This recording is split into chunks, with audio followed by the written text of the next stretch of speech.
हर हर महादेव श्री शिवाय नमस्तुभ्यम। हर हर महादेव श्री शिवाय नमस्तुभ्यम। हर हर महादेव श्री शिवाय नमस्तुभ्यम। हर हर महादेव श्री शिवाय नमस्तुभ्यम। हर हर महादेव श्री शिवाय नमस्तुभ्यम। आप सबों को वंदन करते हुए प्रथम पूज्य देव गणपति गणेश जी महाराज का आह्वान करते हुए उनसे प्रार्थना करता हूं कि आप यहाँ पधार कर विराजमान हों और अपना आसन ग्रहण कर आवाहित सभी देवी देवताओं को आने का मार्ग दें और हम पर कथा सुन करके हम पर सभी लोगों पर आशीर्वाद प्रदान करें। मैं उमा माता और महादेव जी से अनुरोध करता हूं कि वह गौर बिंदोरा के रूप में अपना आसन ग्रहण करें। मैं आकाश कुमार राजगढ़िया बंसल गोत्र उत्पन्न उमाशंकर नारायणी देवी कांता राजगढ़िया का पुत्र, सांवरिया बाबा मेरे गुरु और प्रदीप मिश्रा जी के द्वारा मार्गदर्शित, मैं यहाँ के स्थान देवता, वास्तु देवता, ग्राम देवता, समस्त देवी देवता, मेरी कुल देवी केशर सती माता का आह्वान करता हूँ कि इस कथा में पधार कर हमें आशीर्वाद प्रदान करें और इस कथा का श्रवण करें। मैं भोलेनाथ से प्रार्थना करता हूँ जिस प्रकार तमरुका जी से आपने कथा कराई उस प्रकार मेरे मुख से भी आप करवा लें। महादेव, इस सृष्टि में सभी कुछ आप ही का है। मैं तो एक कठपुतली मात्र हूँ, मेरे को कोई भी ज्ञान नहीं है। मैं तो बस ग्रंथ को पढ़ करके लोगों तक पहुँचा रहा हूँ जो कि मूल पाठ में है, गोरखपुर गीता प्रेस का, उसी को पढ़कर सुना रहा हूँ। मैं तो एक वक्त पढ़ने के लिए एक दुभाषिया की तरह कार्य कर रहा हूँ। कृपया हमारा इस को सुन करके हम मुझे और इस कथा को सुनने वाले को सभी को फल प्रदान करें। मुझसे जुड़े मेरे बंधु बांधव हित नातेदार सब पर अपनी खंड कृपा बनाए रखें। मेरे से जुड़े, मेरे व्यापार से जुड़े सभी व्यवसायियों पर अपनी अखंड कृपा बनाए रखें। मेरे सभी जो भी इस कथा के सुनने वाले हैं उन पर विशेष कृपा बनाए रखिए। महादेव, मैं तो बस आपका एक तुच्छ सा बालक हूँ। इस बालक को आप बच्चा समझकर इस कथा को श्रवण कर लें। हर हर महादेव श्री शिवाय नमस्तुभ्यम। हे भोला सब दुख काटो हमारा, हे शंभो सब दुख काटो हमारा, शिव शंकर जपू तेरी माला, बाबा भोला जपू तेरी माला, के भोला सब दुख काटो हमारा, हे विश्वनाथ सब दुख काटो सभी। हर हर महादेव। काशी काशी शिव काशी मोक्ष नगरी काशी की जय। कल हम लोगों ने 34वें अध्याय तक उमा संहिता का पढ़ा था। आज हम लोग 35वें अध्याय में प्रवेश करेंगे। बोलो शिव काशी की जय, काशी काशी मोक्ष नगरी काशी की जय। हर हर गंगे, हर हर गंगे, हर हर गंगे। गंगा स्नानम अहम करिष्ये, गंगा गंगा शिव गंगा, गंगा स्नानम अहम करिष्ये, तत्पश्चात शिव महापुराण पढ़िष्येत। हर हर महादेव। अर्थ 35वां अध्याय आया। सूत जी बोले, महर्षि कश्यप से दक्ष पुत्री अदिति में विवस्वान उत्पन्न हुए। उनकी पत्नी तो अष्टापुत्री देवी संज्ञा हुई, जो श्रेणु का नाम से भी विख्यात हैं। रूप यौवन में समन्वित वह संज्ञा अपने पति के असहिष्णु तथा दुस्सह तेज से संतुष्ट नहीं हुई। तब अत्यंत तेजस्वी सूर्य के उस तेज को सहने में असमर्थ व सुंदरी जलते हुए अत्यंत उदग्न हो गई। हे ऋषि, आदित्य ने उस संज्ञा से 3 संतान ने उत्पन्न की। सर्वप्रथम श्राद्ध देव प्रजापति मनु हुए। उसके अनंतर यम और यमुना, ये दोनों जुड़वा पैदा हुए। इस प्रकार सूर्य से संज्ञा में 3 संतानें उत्पन्न हुई। उसके बाद सूर्य के उस सर्वतुल अर्थात उत्पीड़क रूप को देखकर उसे सहन न करते हुए उस संज्ञा ने अपनी सुंदर छाया का निर्माण किया। तब उस मायामयी छाया ने संज्ञा से भक्तिपूर्वक कहा, हे शुभे, हे शुचि अस्मते, मैं यहाँ आपका कौन सा कार्य करूँ, बताओ। संज्ञा बोली, तुम्हारा कल्याण हो। मैं अपने पिता के घर जा रही हूँ। तुम इस भवन में निर्विकार भाव से निवास करो। यदि तुम मेरा हित चाहती हो तो मेरे इन दोनों साधु स्वभाव पुत्रों का और इस सुंदरी कन्या का सुखपूर्वक पालन करना। छाया बोली, हे देवी, मैं अपना केस पकड़े जाने तक अत्याचार सहन करूंगी और जब तक आपका रहस्य सूर्य से नहीं कहूंगी आप सुखपूर्वक जाइए। सूर्य जी बोले, ऐसा कहे जाने पर वह संज्ञा लज्जित हो अपने पिता के पास चली गई। वहाँ पर पिता ने उसे बहुत फटकारा और वहाँ जाने के लिए उसे बारंबार विवश किया। तब वह अपने स्वरूप को छिपाकर घोड़ी का रूप धारण करके उत्तर कुरुक्षेत्र देश में जाकर तीनों के बीच गुप्त रूप से विचरण करने लगी। उसके बाद सूर्य ने छाया को ही संज्ञा समझकर उससे स्वर्णी मनु नामक सुंदर पुत्र की उत्पन्न किया। संज्ञा द्वारा प्रार्थना किए जाने पर भी वह छाया अपने पुत्र स्वर्णी से अधिक स्नेह करती थी, किंतु संज्ञा पुत्रों से उतना स्नेह नहीं करती थी। श्राद्धदेव मनु ने तो उसे सह लिया, किंतु यम को यह सहन नहीं हुआ। इसलिए जब बचपने के कारण तथा भविष्य वैता के वश हो क्रोधित होकर उन वैवस्वत यम ने छाया के पैर उठाकर धमकाया, तब पापिनी छाया ने क्रोधपूर्वक उसे श्राप दे दिया कि तुम्हारा यह चरण पृथ्वी पर गिर जाए। उसके बाद यम ने हाथ जोड़कर सारा समाचार अपने पिता से निवेदन किया। साप के भय से अत्यंत व्याकुल एवं संज्ञा के वचनों से प्रेरित हुए यम ने कहा कि माता को चाहिए कि वह अपने सभी पुत्रों को स्नेहपूर्वक समता का व्यवहार करे, किंतु वह छाया तो हम लोग से स्नेह हटाकर केवल छोटे भाई का लालन पालन करती है, इसलिए मैंने उसे मारने के लिए पैर उठाया। उसे आप क्षमा कीजिए। हे देवेश, हे तपस्वियों में श्रेष्ठ है गोप्ते, माता ने मुझे श्राप दिया है, अतः आपकी कृपा से मेरा चरण न गिरे। सविता बोली, हे पुत्र, इसमें निसंदेह कोई कारण होगा जिससे तुम्हारा जैसा धर्मज्ञ तथा सत्यवादी को क्रोध उत्पन्न हुआ। तुम्हारी माता का वचन तो मिथ्या नहीं किया जा सकता है। कीड़े तुम्हारे चरणों का मांस लेकर पृथ्वी में चले जाएंगे, इससे उसकी बात भी सत्य हो जाएगी और तुम्हारा रक्षा का भी हो जाएगी। हे तात, हे प्रभु, अपने मन को आश्वस्त कर लो और संदेह मत करो। सूर्य बोले, हे मुनीश्वर, यम नामक पुत्र से ऐसा कहकर आदित्य सूर्य ने क्रोधित हो उस छाया से कहा। सूर्य बोले, हे प्रिय, हे कुमते, हे चंडी, तुमने यह क्या किया? तुम अपने पुत्रों से में न्यूनाधिक स्नेह क्यों करती हो? इसे मुझको बताओ। सूर्य बोले, अपनी इच्छा से प्रज्वलित हुए सूर्यदेव के द्वारा जलाई जाती हुई छाया ने उनका कथन सुनकर तथ्यपूर्ण उत्तर दिया। तब सूर्यदेव ने उसे संतावना प्रदान की। उसके बाद सुनकर सूर्य त्वष्टा के पास गए और उन्होंने उनसे पूछा कि संज्ञा कहाँ है। तब त्वष्टा ने सूर्य से कहा। त्वष्टा बोली, आपकी अत्यंत तेज से जलती रहने के कारण उसे आपका यह रूप अच्छा नहीं लगता है, अतः उसे सहन न करते हुए वह तीनों से भरे वन में निवास करती है। हे गोप्ते, योग बल से युक्त तथा योग का आश्रय लेकर स्थित वह संज्ञा प्रशंसनीय है। हे देवेश, आप अपनी बात कहकर आप अनुकूल हो जाइए। अब मैं आपके रूप में मनोहर बना देती हूँ। सूर्य बोले, यह सुनकर विवस्वान सूर्य का क्रोध दूर हो गया। तब तो अष्टा मुनि ने शान पर स्थापित कर उनको तेज को छील दिया। इसके बाद तेज के छील दिए जाने से उनका रूप मनोहरी हो गया। तब तो अष्टा ने उनके रूप को अत्यधिक सुंदर बना दिया। तब वे अति शोभित होने गए। इस प्रकार सूर्यदेव ने योग में स्थित होकर अपने नियम और तेज के कारण संपूर्ण प्राणियों द्वारा पराजय अपनी भार्या को देखा।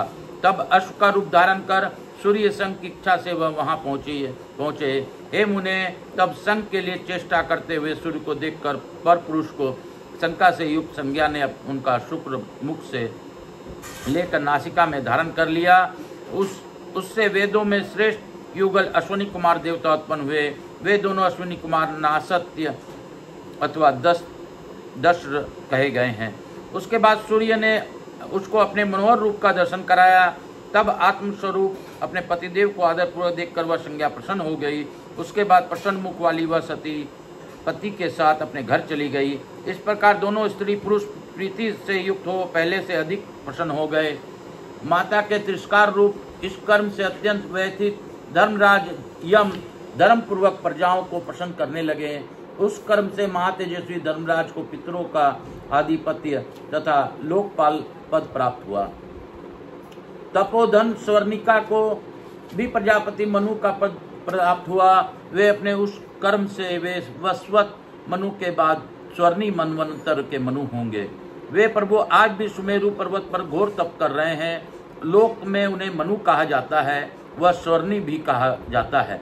उन दोनों से छोटी जो यशस्विनी कन्या यमी थी, वह नदियों में श्रेष्ठ लोक पावनी यमुना हुई। जो देवगणों के जन्म के इस आख्या का श्रवण करता है अथवा स्मरण करता है, वह आपदग्रस्त होने पर भी उसकी मुक्त हो जाता है और महान यश प्राप्त करता है। इस प्रकार से शिव महापुराण के अंतर्गत 5वीं उमा संहिता में मनवंतर कीर्तन में बेवस्वत वर्णन नामक 35वां अध्याय पूर्ण हुआ। बोलो काशी काशी शिव काशी मोक्ष नगरी काशी की जय। आप सबों को वंदन करते हुए अनुरोध करता हूँ कि आकाश राजगरिया यूट्यूब चैनल को जन जन तक पहुँचाइए, लोगों को जोड़िए, सभी का कल्याण करवाइए और अपने भी कष्टों को दूर कीजिए। इसके लिए आकाश राजगरिया यूट्यूब चैनल को ज़्यादा से ज़्यादा लाइक, सब्सक्राइब और सुनें। आपके जीवन में कष्ट जरूर कम होंगे। हर हर महादेव। काल हर दुख हर दारी धर कष्ट। अर्थ 33वां अध्याय आया। सूर्य बोले, हे महर्षियों, बाद में वे वस्वत मनु के 9 पुत्र उत्पन्न हुए, जो उन्हीं के समान विशालकाय, धैर्यशाली एवं क्षत्रिय धर्म में तत्पर थे। वे मनु पुत्र इक्ष्वाकु, शिबी, नाभग, दृष्ट, सरयात, नरिष्यंत, नाभागारिष्ट, करूप और प्रियव्रत नाम वाले थे।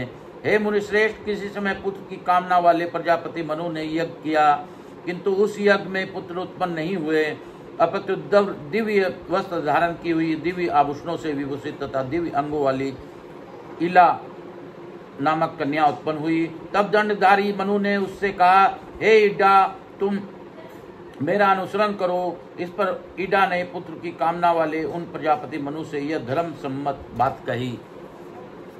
इडा बोली, हे वक्ताओं, मैं श्रेष्ठ में मित्रा वरुण के अंश से मैं उत्पन्न हुई हूँ।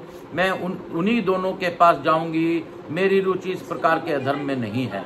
ऐसा कहकर उस सुंदरी सती ने मित्रा वरुण के पास जाकर हाथ जोड़कर यह वचन कहा, हे महामुनियों, मैं मनु के यज्ञ में आप दोनों के अंश से उत्पन्न हुई हूँ। अब मैं आप दोनों के समीप आई हूँ, बताइए कि मैं क्या करूँ। इडा ने मनु से भी कहा कि हे विभो, आप लोग अन्य पुत्रों को उत्पन्न कीजिए, उन्हीं से आपका वंश चलेगा। सूर्य बोले, ऐसा कहने पर मनु के यज्ञ में उत्पन्न हुई इस साध्वी इडा से मित्रा वरुण नाम वाले दोनों मुनियों ने आदरपूर्वक कहा। मित्रा वरुण बोले, हे धर्मज्ञ, हे सुश्रोणी, हे सुंदरी, हम दोनों तुम्हारे इस विनय नियम तथा सत्य से प्रसन्न हैं। हे महाभागो, तुम हम दोनों को ख्याति प्राप्त करोगी और तुम्हारे मनु का वंश बढ़ाने वाले पुत्र होगी, जो सुदुम्न नाम से तीनों लोकों में विख्यात होगा और संसार का प्रिय धर्मपरायण तथा मनु वंश को बढ़ाने वाला होगा। सूर्य बोले, ऐसा सुनकर वह लौट करके अपने पिता के पास जाने लगी। तभी अवसर पाकर बुद्ध ने उसे संग के लिए आमंत्रित किया।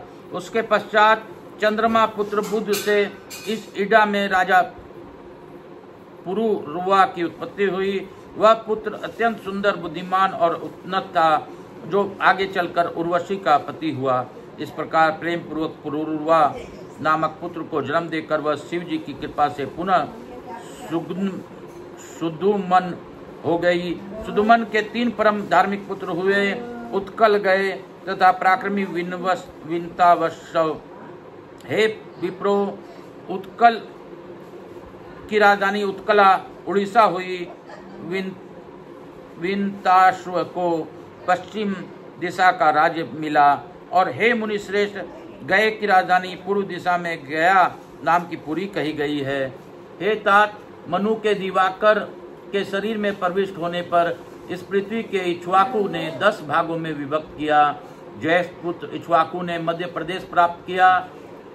वशिष्ठ के वचन के अनुसार उन महात्मा सुगदुम्न का प्रतिष्ठानपुर राज्य हुआ। महायशस्वी सुदुम्न ने भी प्रतिष्ठान का राज्य प्राप्त कर उसमें धर्मराज की प्रतिष्ठा की। वह प्रतिष्ठान नामक नगर पुरुरुवा को दे दिया।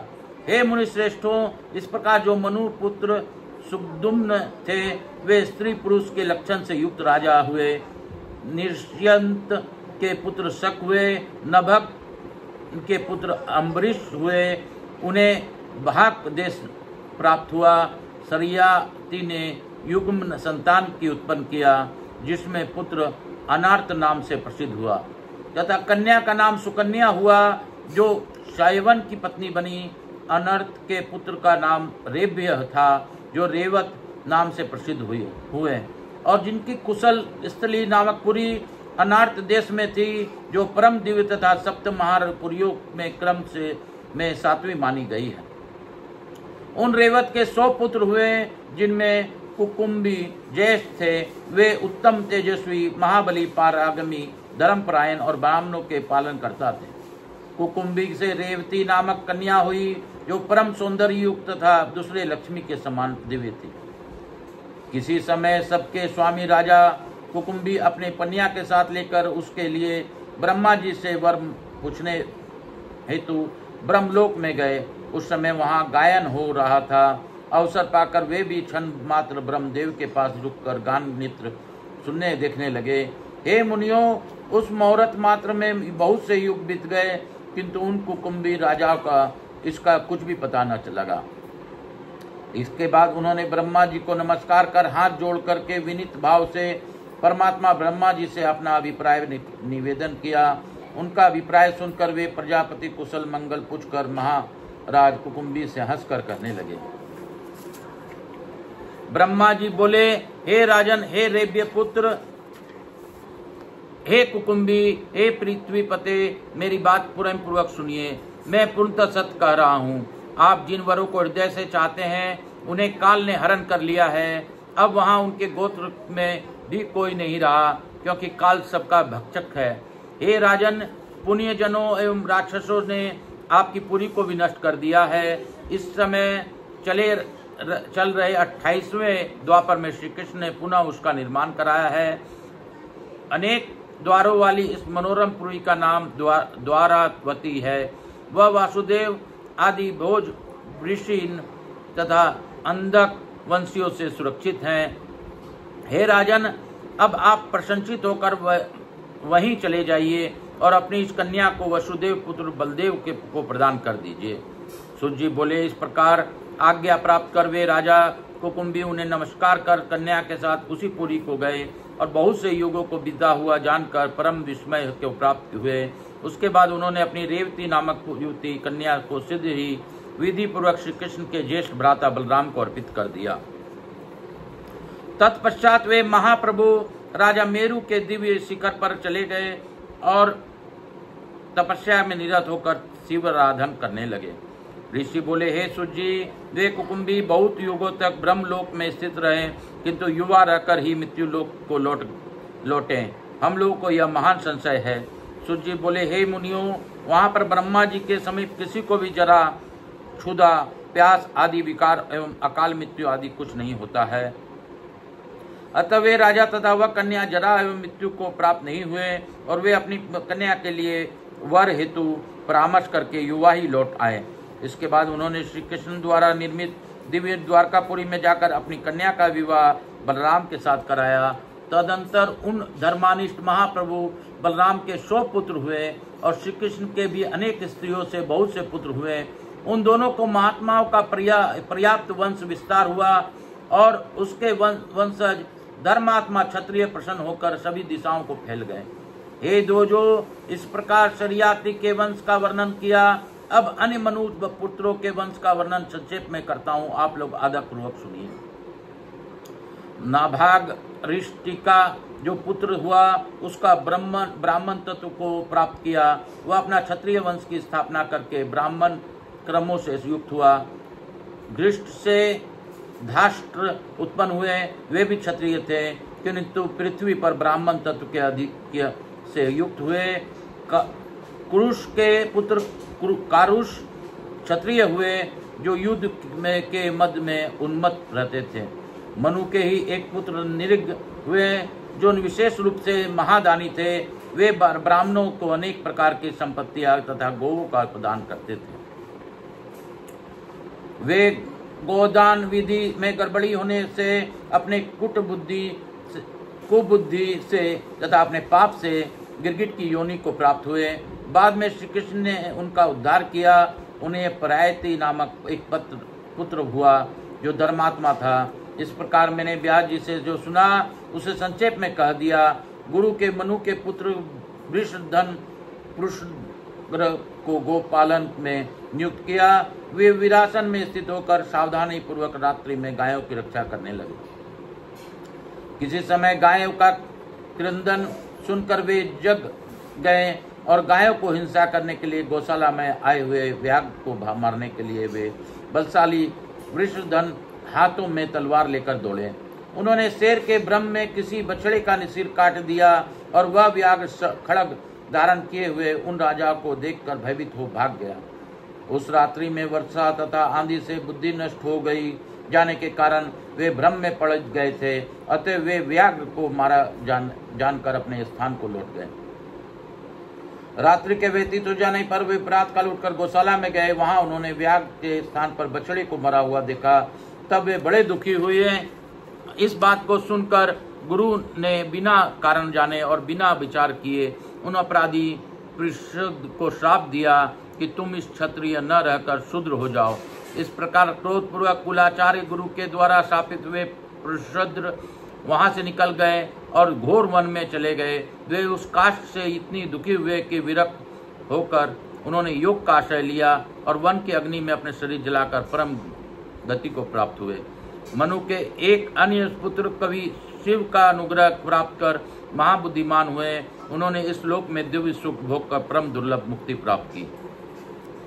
इति श्री शिव महापुराणे पंचम उमा सहितायाम मनुनुवव पुत्र वंश वर्णनम नाम 38 अध्याय।